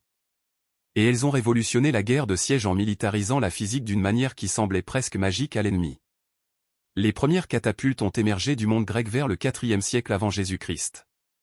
Fruit de l'esprit brillant de personnes qui voulaient ajouter de la portée et de l'élan à la guerre, Dionysos l'Ancien de Syracuse, un tyran avec un goût pour la violence de pointe, a commandé les premières catapultes à torsion, des dispositifs qui utilisaient des faisceaux tordus de tendons ou de cheveux comme ressort de tension. Ce n'étaient pas des lance-pierres pour géants, c'étaient des instruments précis de terreur de siège. Le génie résidait dans leur mécanique. Les ingénieurs ont compris qu'en tordant fermement des cordes, souvent faites de tendons d'animaux, ils pouvaient stocker d'énormes quantités d'énergie potentielle. Une fois libérée, cette force pouvait lancer des pierres, des javelots ou même des projectiles enflammés à des centaines de mètres. Les deux principaux types ont évolué rapidement. La baliste, qui lançait des boulons massifs comme une arbalète géante, et la catapulte à lancer des pierres, qui lançait des rochers par-dessus les murs ou directement sur les fortifications. Puis sont venus les ingénieurs romains, qui n'ont jamais rencontré une idée grecque qu'ils ne pouvaient pas améliorer. Ils ont construit des catapultes qui pouvaient être démontées, emballées sur des chariots et remontées sur place. Des engins de siège portables pour les armées professionnelles. Certaines catapultes romaines pouvaient tirer des pierres de 27 kg à des vitesses incroyables, capables de percer les portes en bois, les créneaux et parfois les soldats malchanceux. Les catapultes n'étaient pas seulement une question de destruction, elles étaient aussi une question de spectacle. Les généraux antiques les utilisaient pour envoyer des messages, parfois littéralement. Des cadavres étaient lancés par-dessus les murs pour propager la maladie et la peur. Des têtes coupées étaient lancées dans les villes assiégées pour briser le moral. Dans un cas glaçant, des corps malades étaient tirés sur le territoire ennemi comme une forme précoce de guerre biologique. Mais les catapultes avaient leurs défauts. Elles étaient lourdes, nécessitaient des équipages qualifiés et pouvaient être rendues inutiles par un terrain accidenté. Pourtant, une fois mises en place correctement, elles pouvaient réduire une ville à la soumission depuis une distance de sécurité. Et pour la première fois dans l'histoire, les villes ont réalisé que leurs murs de pierre épais n'avaient pas seulement besoin de résister à un bélier, ils devaient survivre aux cieux. Parce que maintenant, la destruction venait en volant. Si la catapulte était intelligente, le trébuchet était majestueux. Imposant, grinçant et terrifiant, il était le roi incontesté de la guerre de siège médiévale. Lorsqu'il apparaissait sur le champ de bataille, ce n'était pas seulement une arme, c'était une déclaration. Il disait, « Vos murs ne signifient rien ». Contrairement à ses cousins à tension, le trébuchet reposait sur la gravité. À sa base se trouvait un principe simple, un long bras oscillant monté sur un cadre robuste avec un contrepoids lourd à une extrémité et une fronde à l'autre. Levez le poids, laissez-le tomber et le bras tourner en fouettant, lançant la fronde et sa charge mortelle en un arc élevé par-dessus les défenses ennemies. C'était une destruction contrôlée. Précise. Prévisible. Et dévastatrice. L'origine du trébuchet remonte au premier modèle à traction utilisé par les Chinois dès le IVe siècle avant Jésus-Christ, où la main-d'œuvre a remplacé les contrepoids. Mais le trébuchet à contrepoids, la version qui allait réécrire la guerre de siège en Europe et dans le monde islamique, a émergé au XIIe siècle, probablement par le biais d'intermédiaires byzantins ou musulmans. Une fois que l'Europe a mis la main sur la conception, elle s'est répandue comme une traînée de poudre à travers les châteaux et les croisades. La puissance était stupéfiante. Un trébuchet bien construit pouvait lancer des projectiles de 136 kg sur plus de 300 m. Des pierres de la taille de meubles s'écrasaient sur les tours, pulvérisaient les murs ou détruisaient le moral ennemi. Mais la vraie magie résidait dans l'arc. Contrairement aux catapultes, les trébuchets pouvaient lancer des projectiles par-dessus les murs avec finesse. Cela signifiait qu'ils ne se contentaient pas de fracasser les défenses, ils frappaient les cours, les casernes et les dépôts de ravitaillement à l'intérieur. Et ce n'étaient pas seulement des pierres. Les trébuchets lançaient tout, des animaux malades, du goudron brûlant, des pots de chaux pour aveugler les défenseurs, même des messages ou des insultes enroulées autour de roches. Un récit légendaire du siège du château de Stirling en Écosse parle de Warwolf, un trébuchet si massif que l'ennemi s'est rendu avant même qu'il ne soit tiré. Le roi a refusé d'accepter la reddition, juste pour pouvoir tester la machine. Mais malgré toute sa gloire destructrice, le trébuchet n'était pas rapide. Il fallait des heures pour le construire, des minutes pour le recharger et il exigeait des ingénieurs qualifiés. Pourtant, aucune autre arme de siège ne combinait la portée, la force et l'horreur psychologique comme elle. C'était la version médiévale d'un marteau au ralenti venant du ciel. Et quand ce contrepoids tombait, les villes retenaient leur souffle. Alors que les catapultes lançaient de loin et que les béliers fracassaient tandis que les béliers fracassaient et que les trébuchets s'envolaient, les tours de siège adoptaient une approche plus personnelle. Elles se roulaient directement jusqu'à la porte d'entrée de l'ennemi et déposaient des envahisseurs armés. Imaginez un gratte-ciel en bois sur roues recouvert de peau humide pour empêcher le feu, hérissé d'archers et de lanciers. C'était la tour de siège, l'équivalent antique d'un transport de troupes blindées et d'une forteresse mobile en un seul. Et quand l'une d'entre elles commençait à gronder vers les murs de votre ville, vous saviez que le vrai combat était sur le point de commencer. Les tours de siège n'étaient pas subtiles. Elles étaient grandes, audacieuses et terriblement efficaces lorsqu'elles étaient utilisées correctement. Les Assyriens ont peut-être été parmi les premiers à les déployer au IXe siècle avant Jésus-Christ, mais ce sont les Grecs et surtout les royaumes hellénistiques qui ont poussé la conception à des extrêmes théâtraux. Lors du siège de Rhodes en 305 avant Jésus-Christ, le général macédonien Démétrio a construit une tour de 9 étages appelée l'Hélépole, ou preneur de ville. Elle mesurait plus de 30 mètres de haut, était équipée de catapultes, recouverte de plaques de fer et déplacée par des milliers de soldats. Elle s'est également cassée sous son propre poids. Mais l'ambition était inégalée. La logique derrière les tours de siège était simple. Les murs ne fonctionnent que si vous ne pouvez pas les franchir. Les tours de siège éliminaient cet avantage en créant une plateforme surélevée à partir de laquelle les attaquants pouvaient descendre sur les créneaux, contournant les portes et escaladant les échelles. Depuis le pont supérieur, les archers pouvaient faire pleuvoir la mort sur les défenseurs pendant que les troupes des niveaux inférieurs se préparaient à embarquer. Mais ces tours n'étaient pas invincibles. Elles étaient lentes, vulnérables à la boue et des cibles de choix pour les défenseurs avec des flèches enflammées, des rochers roulants ou même un terrain saboté. Les défenseurs intelligents creusaient des fossés, inondaient les douves ou construisaient des murs intérieurs secondaires connus sous le nom de contre-escarpe juste pour arrêter l'approche d'une tour. Pourtant, quand elles fonctionnaient de façon spectaculaire. Une brèche dans le mur était une chose, mais avoir votre propre rempart soudainement bondé de soldats ennemis, c'était le chaos. Les tours de siège transformaient le champ de bataille d'un concours de force horizontale en une course verticale pour la survie. Elles faisaient de la hauteur un atout et une responsabilité. Et une fois que la passerelle était abaissée d'une tour de siège au mur de la ville, il n'y avait pas de retour en arrière. Il était temps pour un enfer au corps à corps. Tandis que les béliers fracassaient et que les trébuchets s'envolaient, certaines des tactiques de siège les plus dévastatrices se déroulaient silencieusement sous terre. Le tunnel de siège, ou SAP, était l'art sombre de vaincre une ville en enlevant le sol sur lequel elle se trouvait. Littéralement. L'idée était ancienne et horriblement efficace. Creuser sous le mur de l'ennemi, l'étayer avec des supports en bois, puis mettre le feu à ces supports. Lorsque les bois se consumaient, le tunnel s'effondrait, emportant avec lui les fondations du mur. Un instant, votre ville était forte, l'instant suivant, une section massive du mur extérieur s'effondrait comme du pain rassis. Cette méthode n'avait rien de glorieux. Il n'y avait pas de grande machine ou de lancement tonitruant. Mais le tunnel était le tueur lent et invisible de la guerre de forteresse.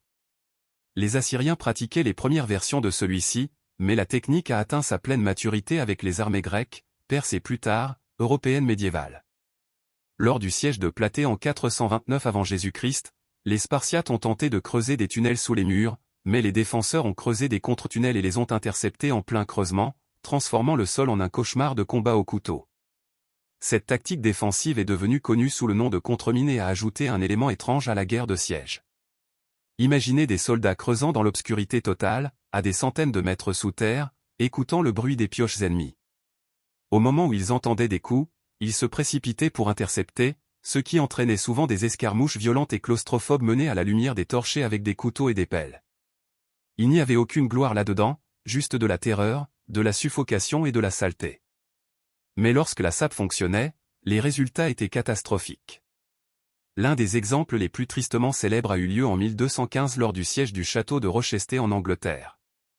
Les forces du roi Jean ont creusé un tunnel sous le mur sud, ont rempli la mine de graisse de porc et y ont mis le feu. Les supports se sont effondrés, faisant tomber toute la tour au-dessus. Les défenseurs ont été stupéfaits et peu de temps après se sont rendus.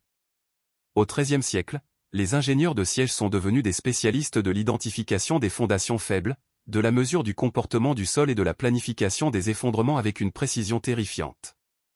Ils étaient géologues et démolisseurs réunis en un seul. Et bien que le tunnel nécessite du temps, du travail et un peu de folie, il a prouvé une vérité sur la guerre de siège. Si vous ne pouviez pas passer au-dessus du mur et que vous ne pouviez pas le traverser, vous pouviez toujours le faire tomber d'en bas. Toute l'action de la guerre de siège ne venait pas des attaquants. Pour chaque bélier construit ou tour roulé vers l'avant, les défenseurs avaient leur propre truc mortel. Et parfois, ces trucs étaient chauds. Commençons par le plus terrifiant de tous, le feu grégeois. Développé par les Byzantins vers le 7e siècle de notre ère, le feu grégeois était une substance mystérieuse semblable au napalm qui pouvait coller aux navires, aux murs et à la chair et continuer à brûler même sur l'eau. Pulvérisé à partir de siphons ou jeté dans des pots en argile, il créait des scènes de pur chaos.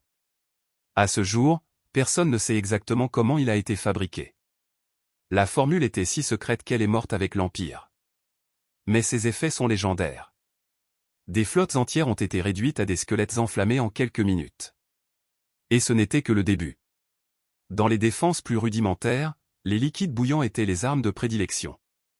De l'eau, de l'huile ou du sable bouillant étaient versés depuis les meurtrières, ces ouvertures pittoresques dans les plafonds des portes ou des tours, directement sur les envahisseurs en contrebas.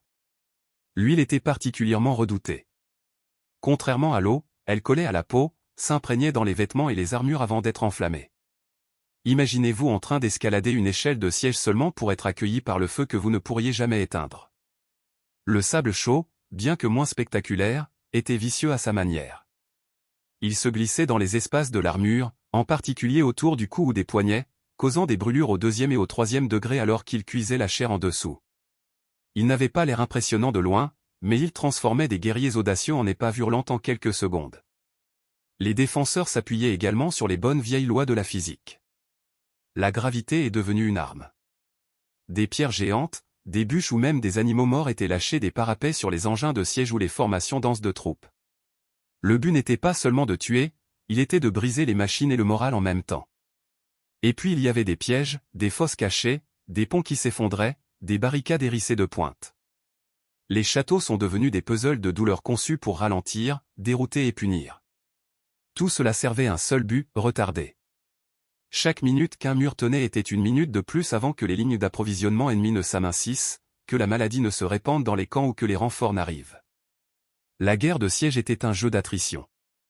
Et tandis que les attaquants avaient la physique de leur côté, les défenseurs avaient la créativité et beaucoup de rage bouillante. Dans la guerre de siège, la destruction brute n'était que la moitié du but. L'autre moitié était la domination psychologique. Briser la volonté des défenseurs avant même que les murs ne tombent. Les armes de siège n'étaient pas seulement des outils de guerre, c'étaient des symboles massifs, grinçants et enflammés de malheur. Chaque roue gémissante d'une tour de siège, chaque rocher en arc de cercle lancé par un trébuchet était conçu pour planter une seule graine dans l'esprit de ceux qui se trouvaient derrière les murs, vous n'êtes pas en sécurité. Les commandants antiques le savaient. Les Assyriens faisaient défiler leurs engins de siège ouvertement, les traînant à travers les déserts avec une grande fanfare. Les Romains construisaient leurs camps de siège juste en vue de l'ennemi, laissant les défenseurs regarder pendant que les béliers étaient assemblés et que les catapultes étaient testées. Le siège était du théâtre et la peur faisait partie du scénario. Parfois, les charges elles-mêmes portaient un message. Des têtes coupées de messagers ou de généraux étaient lancées par-dessus les murs, portant souvent encore leur armure. Lors du siège de Constantinople, les défenseurs ont été bombardés non seulement avec des rochers, mais avec des corps. Des cadavres malades lancés pour semer la panique et la peste. Pendant le siège mongol de Kaffa en 1346, on pense que le fait de lancer des cadavres infectés par la peste par-dessus les murs a contribué à déclencher des épidémies de peste noire en Europe. Le trébuchet n'était pas seulement une arme, c'était une annonce. Lorsque l'un de ces géants était mis en place, tous ceux qui se trouvaient à l'intérieur de la forteresse pouvaient l'entendre avant de le voir. Le grincement des treuils. Le crissement des cordes. Le bruit sourd du contrepoids comme le battement de cœur d'une tempête imminente. Mais la partie la plus dangereuse était l'inconnu. Vous ne saviez jamais ce qui allait arriver ensuite. Serait-ce un rocher? Un tonneau de feu? Une pluie de flèches? Ou juste le silence? Un silence lourd et inquiétant pendant que les ingénieurs ajustaient leur visée. Même les sons sont devenus des armes psychologiques. Le bruit rythmé d'un bélier ou le silence soudain avant un tir rendait les défenseurs fous d'attente. Pour les commandants, le but était de créer le désespoir. De convaincre l'ennemi que la résistance était inutile, que leur Dieu les avait abandonnés, que leurs murs n'étaient que des obstacles temporaires sur le chemin du destin. Et lorsque ce barrage mental finissait par se fissurer, les portes s'ouvraient souvent sans combat. Parce que dans la guerre de siège, parfois, l'esprit s'effondrait avant la maçonnerie. Alors que la poudre à canon tonnait sur le champ de bataille à la fin de l'ère médiévale, l'âge des engins de siège traditionnels est arrivé à une fin lente et éclatée. Mais leur héritage n'a pas disparu. Il a évolué. L'invention des canons a tout changé. Un seul tir bien placé d'un canon pouvait faire en quelques secondes ce qu'un trébuchet mettait des heures à accomplir. Les murs de pierre autrefois considérés comme impénétrables sont devenus des responsabilités. Au XVe siècle, les grands châteaux d'Europe s'effondraient, non pas à cause des sapes ou du feu, mais à cause des boulets de canon qui s'écrasaient à travers leurs parapets. La guerre de siège était entrée dans sa phase suivante, explosive, brutale et assourdissante. Et pourtant, les principes établis par les ingénieurs de siège antiques n'ont jamais disparu. L'artillerie moderne a encore une dette envers la catapulte et le trébuchet. Chaque missile balistique et obusier à longue portée n'est qu'un descendant de haute technologie de la même question, comment briser ce qui est censé être incassable à distance? La physique, la trajectoire, la tension et la force. Toute découverte, testée et perfectionnée des siècles avant que la poudre à canon n'entre dans l'histoire. Même la psychologie militaire d'aujourd'hui, le choc et la crainte, la puissance de feu écrasante, la domination visible, a ses racines dans les tactiques de siège antiques. Ces imposants engins de siège roulants avec des drapeaux claquants au vent étaient le choc et la crainte originaux. Ils ne consistaient pas seulement à percer un mur, ils consistaient à briser l'esprit d'une ville. Vous pouvez encore voir leur héritage gravé dans les ruines des villes antiques. À Masada, où les rampes de siège romaines marquent encore le désert. À Constantinople, où des couches de murs ont résisté pendant 1000 ans à toutes les machines imaginables jusqu'à ce que les tirs de canon finissent par les abattre. Dans les châteaux à travers l'Europe, où des tours rondes et des bastions anguleux racontent l'histoire d'un monde se redessinant constamment pour survivre au prochain siège. Et aujourd'hui, même dans un monde de drones et de missiles guidés par satellite, la guerre de siège n'a pas disparu. Elle est juste passée au numérique. Les villes sont toujours encerclées. Les défenseurs sont toujours isolés. Les murs sont maintenant des pare-feux, des blocus ou même des blackout médiatiques. Mais l'âme du siège reste la même. Quelqu'un veut entrer. Quelqu'un veut l'empêcher. Et les deux sont prêts à attendre, à construire et à briser pour gagner. Les béliers ont disparu. Les trébuchets sont des pièces de musée. Mais l'esprit de la guerre de siège est aussi vivant et aussi destructeur que jamais.